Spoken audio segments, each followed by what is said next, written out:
There have been a lot of times in my life when I was a super procrastinator. I would be working real hard for a few weeks. I would be really creative. I would be cranking out tons of content. I was a blogger, right?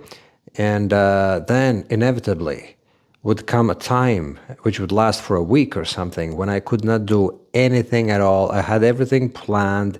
It wasn't like I was hitting the typical writer's block, right? I had actually everything prepared.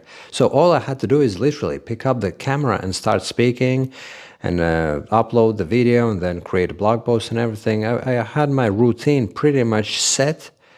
I just could not, for whatever reason, I couldn't bring myself to do that.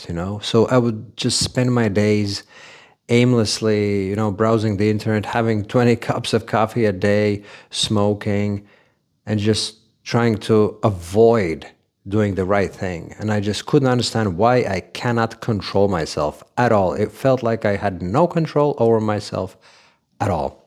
Now, as a trained hypnocoach, I know that this procrastination, what seems like the issue in and on itself, isn't really the real issue, right? It's just the manifestation. It's the tip of the iceberg. The real issues lie underneath, and they need to be discovered. And then when you have become aware of what really lies underneath those, then you can start dealing with them. You can start unpacking those emotional blockages, trying to figure out where they come from, where's the origin, at what point in one's life that emotional trauma has been received, so that that emotion can be relived, integrated, released, and that way the inner child can be healed. And then the person can start seeing things for what they truly are. But obviously at the time I had no clue. So I was very desperate. I was desperate at the time, right?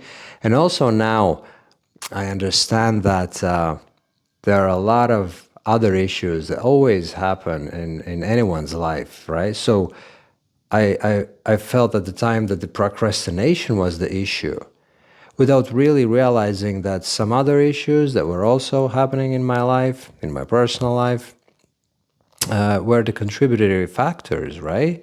So I was likely trying to even subconsciously sabotage myself because I was maybe even doing the whole blogging thing for the wrong reasons. Maybe I was just mainly doing it for the money, not because I was really passionate about it. There's a ton of possibilities.